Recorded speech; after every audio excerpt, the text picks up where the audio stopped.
అసలు ఇండియన్స్ అంటే అసలు మీరు ఇండియన్సా అని నేను క్వశ్చన్ చేస్తున్నా.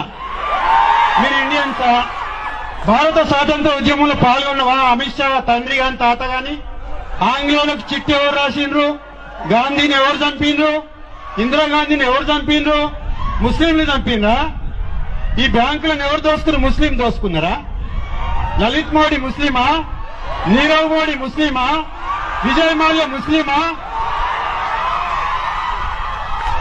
అమెరికాలో 40 లక్షల మంది ఎన్ఆర్ఐలు ఉన్నారు. మోడీ గారు, అమిత్ షా గారు.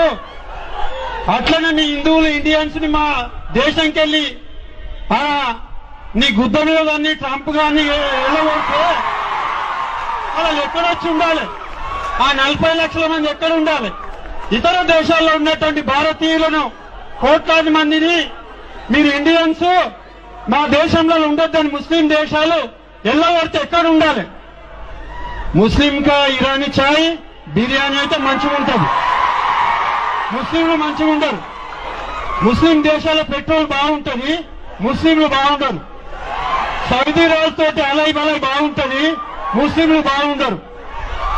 క్రిస్టియన్స్ బాగుండరు, కానీ రఫేల్ విమానాలు క్రిస్టియన్లే కావాలి. క్రిస్టియన్ దేశాలు బాగుంటాయి, కానీ వాళ్ళని కనుగొన్న విజ్ఞానం అంతా కావాలి. ఏం కనుగొన్నారా మీరు? ఓకే, నేను హిందువునే, నేను బీసీ హిందువును. మోడీ గారు నువ్వు బీసీ అంటున్నావు కదా, బీసీల కోసం ఏమైనా చేసినావా? ముస్లింలను పక్కకు పెట్టు. సరే, వేళ మా మతస్థులు కదా, మా బీసీల కోసం ఏం చేసినావు? మా ఎస్సీల కోసం ఏం చేసినావు? ఏమన్నా రిజర్వేషన్ పెట్టినావా? వీపీ సింగ్ మండల్ కమిషన్ వస్తే మీరేం చేశారు? మీరు కమండలని అయోధ్య ఉద్యమం తీయలేదా? మీరు బీసీలకు అనుకూలమా? మీరు ఎవరికి అనుకూలం కాదు. సైతాన్ ఎవరికి అనుకూలంగా ఉంటారా? అని సైతాన్ ఎవరికి అనుకూలంగా ఉన్నది? एक मिसाल बता तुम्हारी సైతాన్ అయితే उसको ఒక మనిషి ఉన్నాడు, దయ్యం పట్టింది, సైతాన్ పकड़े कहते उन शेर ने पिया, उसके बाद बिच्छू काटा उसको. क्या करता? बंदर को पहले बंदर है वो, उसको सैतान पकड़ा, शेर ने पिया, उसको बिच्छू काटा. और मोदी अमित शाह वही कर रहे काम है नहीं? अरे ఈ దేశంలో నిరుద్యోగం 2 కోట్ల మందికి ఇస్తాను ఇచ్చిన ఎవరికన్నా? నోటు బందీ చేసినావు. నీ సూరత్లనే మొత్తం మార్వాడి నేను శవయాత్ర చేశారు.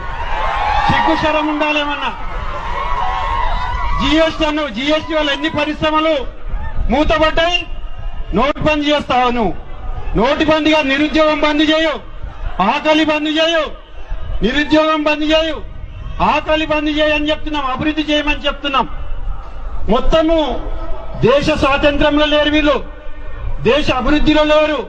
ఒక్కటి మాట నేను అడుగుతా లాస్ట్ కి, కాజాపైకి ఒక్కటే నిమిషం అడుగుతున్నా. నీకు బలం ఉందని పార్లమెంట్ లేదంటే అది చట్టాలు చేస్తారా? ఇక్కడ బారిస్టర్ అసదుద్దీన్ గారు ఉన్నారు. రాజ్యాంగము ఏ చట్టం చేస్తే అది నడవది. రాజ్యాంగం మూల సూత్రాలకు వ్యతిరేకంగా ఏది చేసినా పార్లమెంట్ లో బిల్లు పెట్టినా ఫోటో లాంటివి కూడా ఎత్తేసిండ్రు. డాక్టర్ బాబాసాహెబ్ అంబేద్కర్ గారు ఒక సందర్భంలో చెప్పాడు, నన్ను నా రాజ్యాంగాన్ని బతికించండి, నేను బతికినట్లే. నా రాజ్యాంగాన్ని చంపితే నేను చనిపోయినట్టే చెప్పిండు. ఇప్పుడు మనం అంతా ఏం చేద్దాం? అంబేద్కర్ రాసిన రాజ్యాంగాన్ని కూడా మనం బతికించాలి. అప్పుడే ఈ ఇండియా కూడా అన్ని మతాలు, అన్ని కులాలు కూడా బతుకుతాయని నేను భావిస్తున్నా. మనం అందరం కూడా ఇంతకుముందు మల్లేష్ గారు చెప్పిన ఇవన్నీ కహానీలు వద్దు బాయ్. భారత్ కు డెవలప్ చేస్తే చేయండి, ఇంకోసారి కూడా అవకాశం తీసుకోండి. లేదంటే మిమ్మల్ని భారత్ నుంచే బీజేపీని పక్కకు ఎక్కడికి వెళ్ళొచ్చిరో పంపించాల్సిన అవసరం ఉంది. ఒకటి మనం ఇంకోటి రెచ్చగొడుతున్నాం.